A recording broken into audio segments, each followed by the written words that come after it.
Hello everyone, हमने last class में पढ़े थे ऑब्जेक्टिव्स ऑफ मैनेजमेंट और आज हम पढ़ने जा रहे हैं फंक्शंस ऑफ मैनेजमेंट। ठीक है, तो मैंने आपको इंट्रोडक्शन क्लास में ही बताया था कि 5 फंक्शंस होते हैं मैनेजमेंट के। कौन कौन से? Planning, organising, staffing, directing and controlling. इन्हीं फंक्शन को आज हम डिटेल में पढ़ने जा रहे हैं। Okay, so our first function is planning function. तो प्लानिंग मतलब क्या होता है? एडवांस में डिसाइड करना what to do, how to do, when to do. Advance में क्या करना? डिसाइड करना कि क्या करना है, कैसे करना है और कब करना है।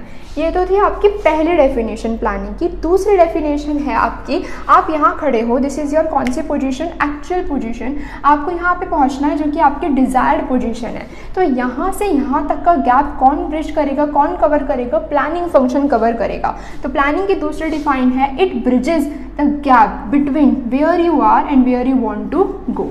ठीक है, तो प्लानिंग मतलब क्या होता है? एडवांस में डिसाइड करना व्हाट टू डू, यानी कि आपका जो ऑब्जेक्टिव है वो कौन से फंक्शन में आपको डिसाइड करना है?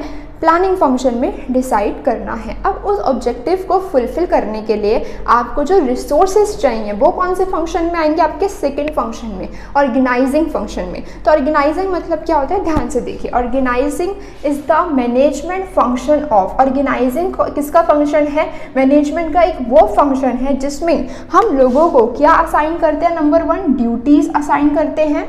ठीक है, जो सिमिलर नेचर की एक्टिविटीज़ होती है उनको क्या करते हैं? ग्रुप कर देते हैं। और लोगों को ड्यूटीज़ फुलफिल करने के लिए कुछ अथॉरिटी तो चाहिए होगी। मैंने आपको बोला कि मैंने आपको एक रिस्पॉन्सिबिलिटी असाइन की, तो उस रिस्पॉन्सिबिलिटी को फुलफिल करने के लिए मैं आपको अथॉरिटी पावर भी दूंगी। तो यहाँ पे हम क्या करते हैं? अथॉरिटी भी क्या करते हैं? स्टैब्लिश करते हैं। और क्या लेकर आते हैं बच्चों? रिसोर्सेज। जो भी अपनी जॉब को करने के लिए, जो भी अपने प्लान को फुलफिल करने के लिए रिसोर्सेज रिक्वायर्ड होते हैं, जो भी रिसोर्स क्या होते हैं? रिक्वायर्ड, वो हम उनको क्या करते हैं? एलोकेट करते हैं। तो दिस इज द ऑर्गेनाइजिंग। ठीक है, तो प्लानिंग मतलब क्या होता है? एडवांस में डिसाइड करना what to do, how to do, when to do, यानी कि अपना ऑब्जेक्टिव डिसाइड करना। उस ऑब्जेक्टिव को करने के लिए लोग क्या करते हैं? अपने बीच में अथॉरिटी बांट लेते हैं, ड्यूटीज असाइन कर लेते हैं कि तुझे ये काम करना है, तुझे ये काम करना है, तुमको ये काम करना है। तो इसको हम क्या बोलते हैं? ऑर्गेनाइजिंग। ठीक है, और हमारा जो थर्ड फंक्शन है दैट इज स्टाफिंग। स्टाफिंग मतलब क्या होता है? स्टाफिंग नाम में ही मीनिंग है, आपको रटने की ज़रूरत नहीं है। स्टाफिंग मतलब किसको लेके आना? स्टाफ को लेके आना। इसलिए इसका दूसरा नाम है ह्यूमन रिसोर्स फंक्शन। भी हम इसको क्या बोलते हैं? हम इसको ह्यूमन रिसोर्स फंक्शन भी हम इसको बोलते हैं। ठीक है, तो स्टाफिंग मतलब होता है finding the right person for the right job. ठीक है, ऑर्गेनाइजिंग में अब आप बोलोगे कि भाई ऑर्गेनाइजिंग में फिर हम ड्यूटीज़ किस में बांट रहे हैं जब स्टाफ आपका स्टाफिंग फंक्शन में आ रहा है? ऑर्गेनाइजिंग में जो लोग प्लान बनाते हैं ना, वही अपने बीच में कुछ अथॉरिटी, रिस्पॉन्सिबिलिटी बांट लेते हैं कि तुम्हें ये काम करना है, तुमको ये काम करना है। फिर वही लोग मिलके स्टाफिंग फंक्शन परफॉर्म करते हैं। तो स्टाफिंग मतलब क्या होता है? सही पर्सन को सही जॉब के लिए ढूंढना, फाइंड करना। तो स्टाफिंग मतलब होता है finding the right person for the right job. नाम में ही मीनिंग है, किसको लेके आना? स्टाफ को लेके आना। ठीक है, इसीलिए स्टाफ मतलब पीपल, और पीपल मतलब क्या होता है? Human resource. तो it is a very important function of management, क्योंकि यहाँ पे जो सारे वर्किंग है हमारी स्टाफ पे ही डिपेंड है, हमारे एम्प्लॉयज़ पे ही डिपेंड है, क्योंकि आगे के फंक्शन उनको ही क्या करने होते हैं? एग्जीक्यूट करने होते हैं। अब एक ट्रिक और है, स्टाफिंग कौन से नंबर पे आता है बच्चों? आपके थर्ड नंबर पे आता है। तो स्टाफिंग के कितने एलिमेंट हैं? 3 एलिमेंट्स हैं। एलिमेंट्स ऑफ स्टाफिंग कौन से नंबर पे आता है? थर्ड नंबर पे। तो स्टाफिंग के एलिमेंट भी कितने हैं? 3। कौन कौन से हैं? रिक्रूटमेंट नंबर 1, सिलेक्शन और ट्रेनिंग। रिक्रूटमेंट मतलब क्या होता है? अब आप खुद सोचिए कि आपको अपनी कंपनी में स्टाफ चाहिए, तो आप क्या करेंगे? सबसे पहले आप एडवर्टाइज करेंगे, वैकेंसीज निकालेंगे। फिर जो आपके पास वैकेंसीज आएंगी उसमें से आप बेस्ट को क्या करेंगे? चूज़ करेंगे। That will be known as selection.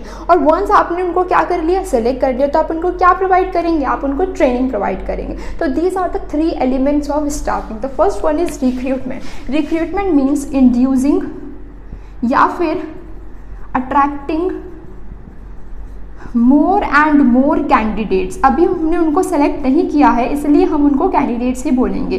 More and more candidates to fill up कौन सी job position? Vacant job position, to fill up the vacant job position.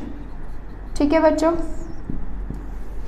अब इसमें जो एप्लीकेशंस आई हैं उसमें से हम बेस्ट को क्या करेंगे? सेलेक्ट करेंगे, चूज करेंगे। प्रॉमिसिंग जो कैंडिडेट होगा उसको हम क्या करेंगे? चूज करेंगे। तो सिलेक्शन मतलब होता है choosing the most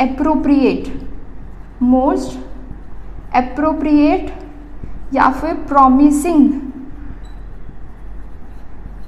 candidate for the job. इस स्टेज में बच्चों कोई रिजेक्शन नहीं होती है, इसलिए ये पॉजिटिव प्रोसेस माना जाता है। यहाँ पे जो आपके रिजेक्टेड कैंडिडेट्स हैं, रिजेक्टेड कैंडिडेट्स का रेट क्या होता है बच्चों? ज़्यादा होता है देन कौन से कैंडिडेट? सिलेक्टेड कैंडिडेट्स की कंपैरिजन में। इसीलिए जो सिलेक्शन है वो कैसा प्रोसेस है बच्चों? नेगेटिव प्रोसेस है। आपसे 1 मार्क में पूछ सकते हैं कि why selection is a negative process, तो आपको बताना है कि selection is a negative process because जो रिजेक्टेड कैंडिडेट्स हैं वो ज़्यादा है in comparison of selected candidates. तो यहाँ तक आपको कोई डाउट है? और third define is training. Training मतलब क्या होता है? इम्पार्टिंग स्किल्स और knowledge required to perform a job। अब आपने जिन बंदों को सेलेक्ट कर लिया उनको आप क्या देंगे? स्किल्स और नॉलेज देंगे जो एक जॉब को परफॉर्म करने के लिए क्या होती है? रिक्वायर्ड होती है। उस प्रोसेस को हम क्या बोलते हैं? ट्रेनिंग बोलते हैं। तो ये था हमारा पूरा स्टाफिंग फंक्शन, ये आपकी डिफाइंड है। स्टाफिंग फंक्शन को ह्यूमन रिसोर्स फंक्शन भी बोलते हैं। स्टाफिंग मतलब होता है finding the right person for the right job. ठीक है, स्टाफिंग कौन से नंबर पर आता है? 3rd नंबर पर आता है। तो इसके एलिमेंट भी कितने हैं? 3 एलिमेंट्स हैं, recruitment, selection and training. Recruitment की डिफाइन, सिलेक्शन की डिफाइन, ट्रेनिंग की डिफाइन और उनका nature. Recruitment is positive in nature where selection is negative in nature because the जो रिजेक्टेड कैंडिडेट्स हैं वो ज़्यादा हैं in comparison of selected candidates. तो ये था हमारा 3rd function which is known as staffing.